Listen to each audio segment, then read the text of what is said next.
Bonjour et bienvenue à Mix-moi ça où on célèbre la chose qui nous réunit le plus et la chose qu'on a tous en commun et c'est la bouffe. Je m'appelle Florence Sidney et aujourd'hui on va célébrer le chou frisé kale.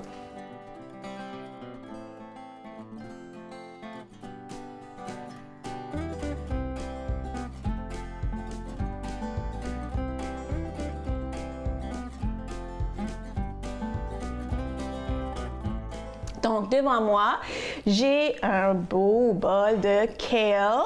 C'est très populaire dernièrement parce que c'est vraiment riche en plein de vitamines, l'acide folique, vitamine K et les gens l'utilisent vraiment un peu dans plusieurs recettes, dans des salades, dans des soupes, dans des chips de kale qu'on va faire tantôt.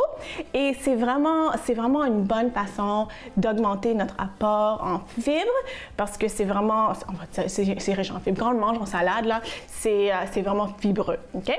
Donc, on va commencer tout de suite. Comme j'ai dit, on va commencer à faire des chips de kale, qui est vraiment facile, mais il faut préparer le kale.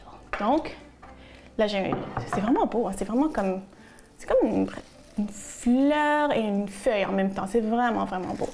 Donc, qu'est-ce qu'il faut faire? Il faut avoir un bol. Okay? Puis, moi, j'ai lavé mon kale. Okay? J'ai lavé mon kale, mais il faut vraiment que ça soit vraiment sec. Parce que oui, on va faire des chips, puis ça va aller au four, puis ça va sécher, oui, mais on va mettre de l'huile. Donc, on veut vraiment que les feuilles soient sèches pour que l'huile reste sur les feuilles. Hein?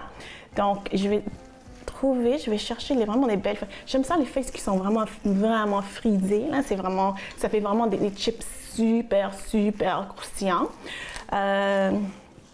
Donc, je vais essuyer délicatement, comme ça. Puis, le kale. Apparemment, c'est d'origine soit grecque ou italienne. Okay? Donc, je ne sais pas quel pays veut dire que ça vient de chez eux.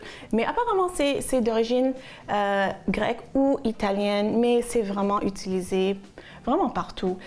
C'est devenu de plus en plus populaire, comme je dis, en Amérique du Nord. On voit ça sur les pizzas, on voit ça dans des smoothies en plus, qui est pas pire. Honnêtement, je dois vous dire que manger du kale cru, c'est pas mon affaire. Moi, je trouve ça un petit peu comme, vu que c'est très fibreux, je trouve ça un peu comme manger du gazon. Hein? Mais moi, j'aime ça cuit. Chacun son truc, hein? Chacun son truc. Puis, moi, j'aime ça quand c'est cuit. Donc, ça, c'est assez pour l'instant parce que je fais une petite portion. Donc, qu'est-ce qu'il faut faire quand on fait des chips de kale? On va pas utiliser la tige parce que la tige est vraiment dure. Puis, ça fait pas de chips. Donc, c'est vraiment les feuilles. Donc, je vais les enlever comme ça. Puis, les tiges, je donne ça à mes cochons d'Inde. Hein? Parce que mes cochons d'Inde ont besoin de fibres aussi, hein, puis de nutrition. Donc, je donne ça à mes cochons d'Inde. Donc, je les enlève comme ça. Voilà.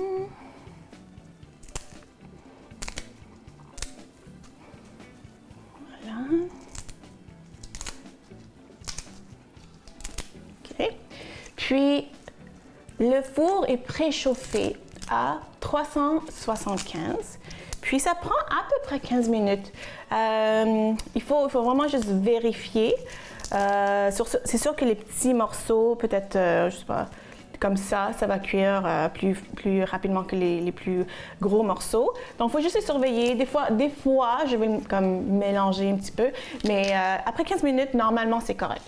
Si vous voulez encore plus croustillant ou si, maintenant, le four, c'est pas assez puissant, vous laissez un petit peu comme 2 minutes de plus. Là, vous allez voir. Donc là.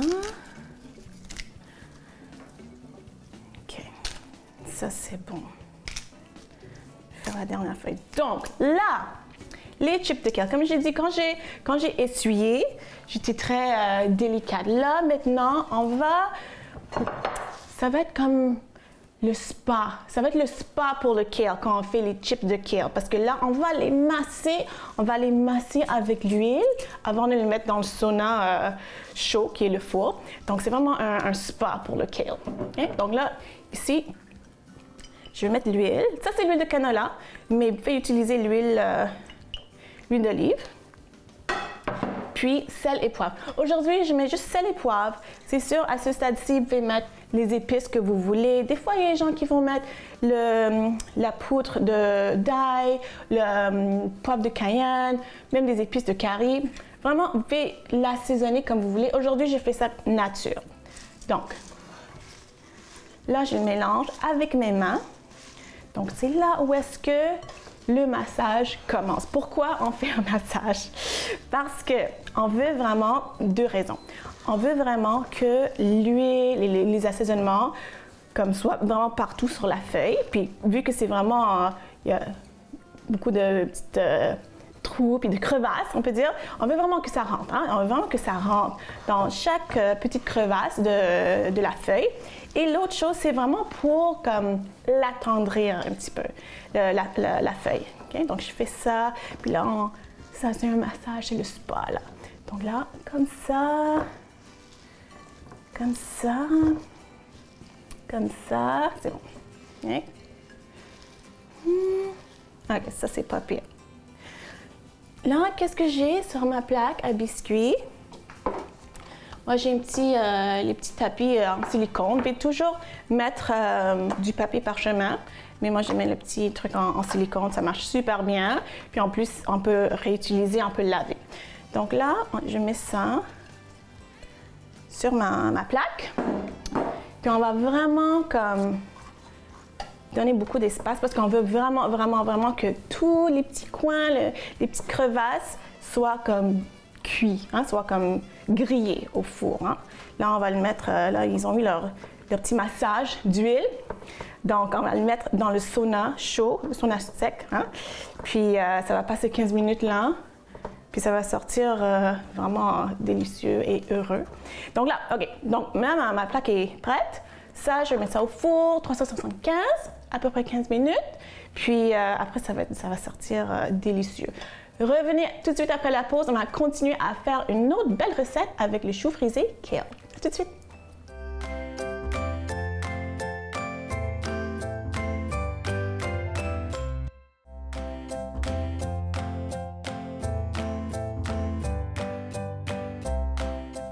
Alors, nos chips de kale sont au four, sont en train de se faire bronzer après le bon massage. Donc là, la deuxième recette qu'on va faire, c'est en fait un pesto. Un pesto avec, évidemment, notre vedette, le kale.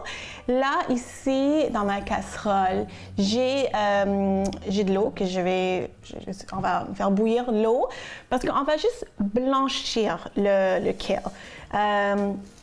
Si on faisait, traditionnellement, un pesto, c'est fait avec des feuilles de basilic. Hein? Puis les feuilles de basilic sont vraiment minces, puis c'est vraiment délicat, puis c'est pas fibreux comme le chou kale, mais vu que c'est très fibreux, on veut que ça soit un pesto assez lisse.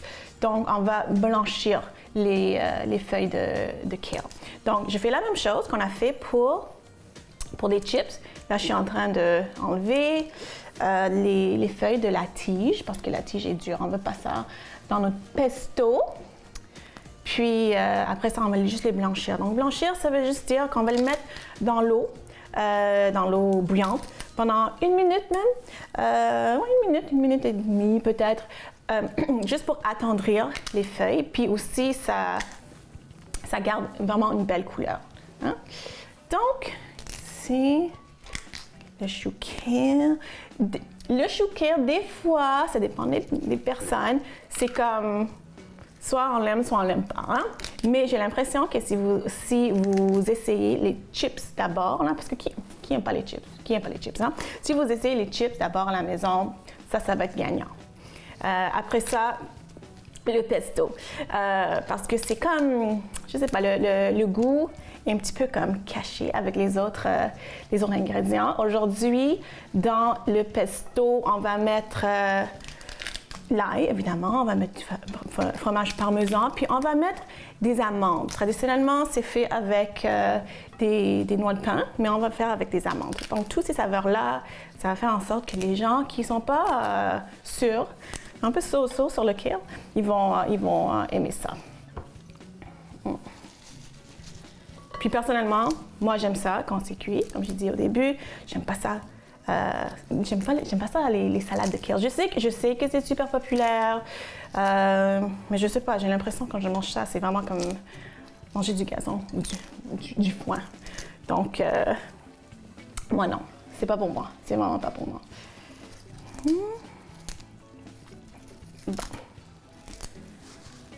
Donc, j'essaie de trouver vraiment les belles feuilles frisées. Là, je vois mon eau. Papier. Puis dans l'eau, je n'ai même pas mis de sel, je vais en mettre un petit peu.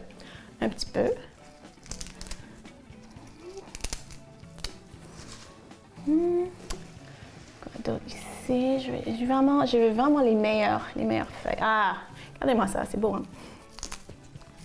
Puis apparemment, le kale, ça pousse dans plusieurs types de sols, puis dans des températures variées. Moi, je n'ai jamais fait pousser du kale dans mon jardin. Peut-être que je devrais essayer, mais apparemment, c'est très facile à cultiver. À garder en tête. Bon, OK. Je regarde mon eau.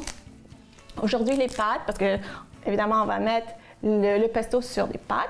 Les pâtes qu'on va utiliser, ça va être des pâtes sans gluten pour deux raisons. Moi, personnellement, j'ai comme une mini intolérance au gluten, vraiment mini. Donc, c'est pour ça que j'ai choisi une pâte sans gluten. Mais l'autre chose, c'est que j'encourage un petit peu les pâtes sans gluten parce que souvent, c'est fait avec des céréales qui sont plus riches en fibres que, mettons, les céréales, que du blé. Donc, les pâtes aujourd'hui que j'ai, c'est des fusilli. C'est fait avec du maïs, quinoa, riz brun, donc c'est plus riche en fibres. Donc c'est pour ça que j'ai choisi ça aujourd'hui. Bon, je pense que je vais prendre une dernière tige, une dernière feuille. Comme ça. Parfait. OK. Donc là, mon eau. Ouais, so-so. Okay. Je vais le mettre quand même parce que c'est très chaud. Puis, on veut juste comme vraiment attendrir les feuilles. Hein? On ne va pas cuire le kale. Donc, je vais montrer. Donc, je vais le mettre comme ça. Je vais mettre dedans comme ça. Comme ça. Puis, je vais le pousser avec la cuillère ici. Puis, pendant que ça, c'est en train de vraiment attendrir, comme ça. Je vais mettre, je vois la couleur qui sort. Je vais mettre dans mon bol que j'ai utilisé une petite serviette parce que quand je vais les sortir, je veux les sécher un petit peu. Je veux pas beaucoup d'eau, ok? Donc je vais laisser comme ça, comme ça.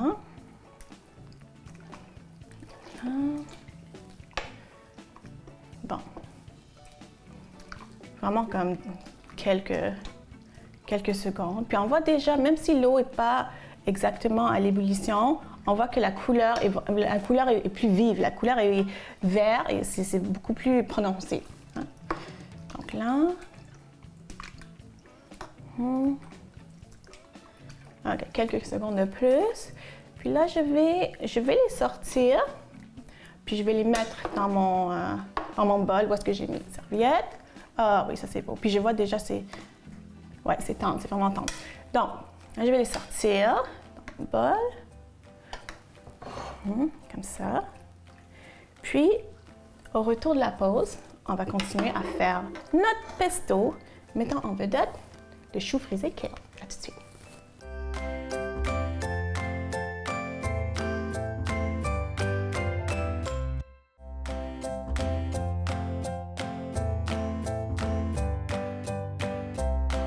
Alors, devant moi, j'ai plein de choses. Ici, j'ai l'eau. En fait, où est-ce qu'on a fait blanchir notre chou kale? C'est la même eau. Donc, c'est en train de bouillir. Puis, on va mettre nos pâtes. Puis, pourquoi on va utiliser la même eau? C'est parce que, en fait, quand on fait bouillir des légumes, n'importe quel légume, en fait, il y a beaucoup de nutriments, des vitamines qui vont aller dans l'eau. Surtout les vitamines qui sont hydrosoluble, donc ça veut dire que, en tout cas, ça va dans l'eau. C'est soluble dans l'eau. Donc, au moins, on va cuire les pâtes dans l'eau où est-ce qu'il y a des vitamines, des choses comme ça, puis ça va être absorbé un petit peu par les pâtes. Donc, là, je vais mettre les pâtes. Mes pâtes sans gluten. Ça.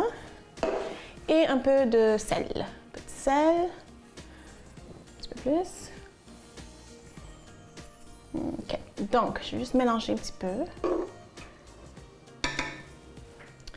Fermer. Ça prend à peu près, pour ces pâtes-là, sans gluten, ça prend à peu près 5-6 minutes. OK, je vais laisser ça comme ça. OK. Dans mon bol, c'est le chou, comme je dis, que j'avais juste de faire blanchir dans l'eau. Puis c'était dans une serviette, juste vraiment pour enlever l'excédent d'eau, parce qu'on ne veut pas beaucoup d'eau dans notre pesto.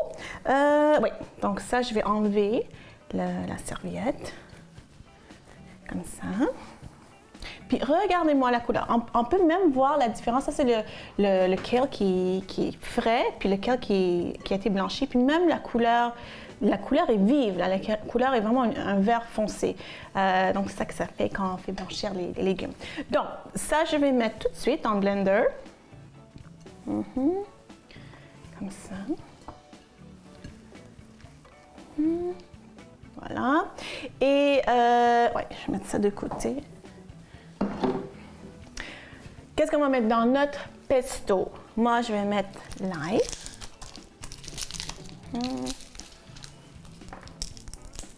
4 gousses d'ail. 4 gousses d'ail. 1, 2, 3, 4. Je vais comme couper grossièrement parce que de toute façon, on va le mettre dans le blender. Oups.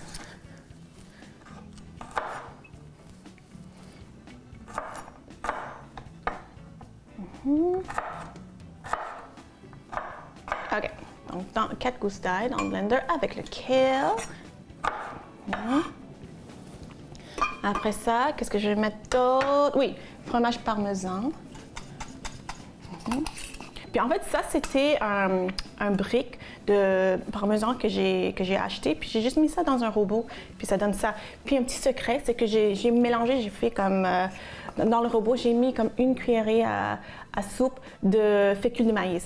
Comme ça colle pas. Donc ça, c'est mon secret. Hein? Donc là, ici, je vais mettre tout à l'œil. Hein?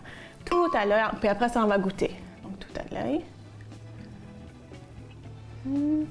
Ouais, pas pire. Puis ça va donner notre goût salé, parce que c'est très salé. Un peu de poivre. Voilà, un peu beaucoup. J'aime ça le poivre. Oui, pour les noix, on va mettre les amandes. Puis j'ai acheté les amandes qui sont tranchées parce que en tout cas, c'est plus facile pour la machine, pour le blender. Donc je vais mettre les amandes ici. Comme ça. Encore à l'œil. On goûte au fur et à mesure. Moi, j'aime ça un peu d'acidité, vraiment pour que ça soit équilibré. On a le salé, on a comme l'amertume un petit peu du kale, on a le noix, le goût de noix, on a l'ail. Donc, vraiment, j'aime ça avoir un peu d'équilibre. J'aime ça mettre un peu d'acidité. Puis je pense qu'il y a des gens qui mettent souvent dans une recette traditionnelle de pesto, je pense qu'il y a du citron. Donc moi, je mets ça ici parce que je veux juste enlever les petits pépins. Comme ça. L'autre aussi. Ouais, mes pâtes, ils aiment ça dans le bain chaud. Voilà. Ça. Comme ça. Puis là, je vois, il y a beaucoup de pépins de citron. OK. Voilà. Toi aussi, viens ici. Il ne veut pas, hein? Dans la cuillère.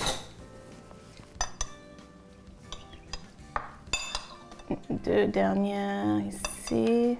Et toi aussi, viens avec moi. Donc là, on va mettre ça dans le blender comme ça, l'acidité.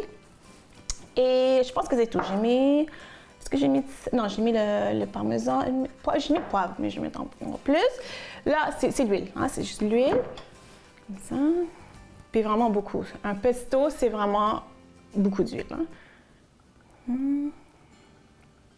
Donc, l'huile d'olive de bonne qualité. Hein, parce que c'est ça qui va donner le goût. Hein.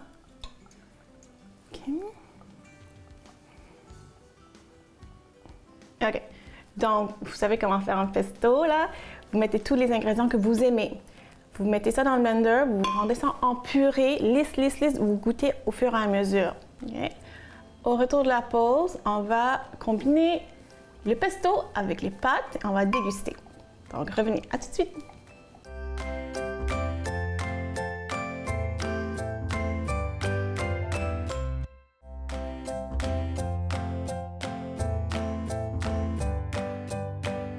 Je vais juste mélanger vite.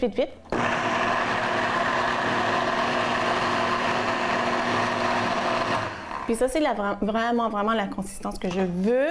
Je veux que ça soit assez épais. Hein? Donc, je vais verser directement sur les pâtes. Puis j'ai goûté au fur et à mesure. L'acidité est bonne, le sel. Le goût des amandes, l'ail. Donc, j'ai goûté, puis c'est très bon. Vous faites ce que vous aimez à la maison. Si vous aimez ça avec plus d'ail, vous mettez plus d'ail.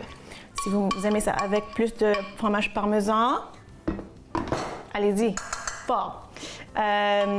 Donc, moi, j'ai goûté, puis je trouve que c'est parfait. Je vais mélanger. Donc, je vais juste le mélanger ici. Mélanger comme il faut. Puis regardez-moi cette belle couleur. Peut-être je suis biaisée parce que vert, vraiment, c'est ma couleur préférée. Donc peut-être je suis biaisée, mais moi je trouve que c'est super beau. Mélanger comme ça. Je sens le citron, je sens le fromage parmesan, je sens l'ail. C'est vraiment, ça va être super bon. OK. Donc là, c'est assez, c'est bien. Puis j'aime utiliser les fusillis parce que ça rentre dans toutes les petites crevasses. Hein. J'aime ça. Les petits recoins des fusillis. OK, je vais me servir. Comme ça. Wouhou! J'ai hâte. Mais avant, je vais prendre mon chip de kale qui est croustillant. Oh! On entend ça là. Croustillant, c'est parfait. Juste c'est le poivre, mais faites mettre l'assaisonnement que vous voulez. Là maintenant, pesto. C'est vraiment parfait. C'est bon. Puis on goûte pas trop le kale, hein? On goûte les autres choses, le beau mariage. Donc j'espère que vous avez aimé ça. J'espère que vous avez appris quelque chose aujourd'hui sur le kale. Et j'espère surtout que vous allez faire ça à la maison. Si vous voulez me suivre sur les médias sociaux, allez voir laurenceni.com. On se voit la semaine prochaine. Bye!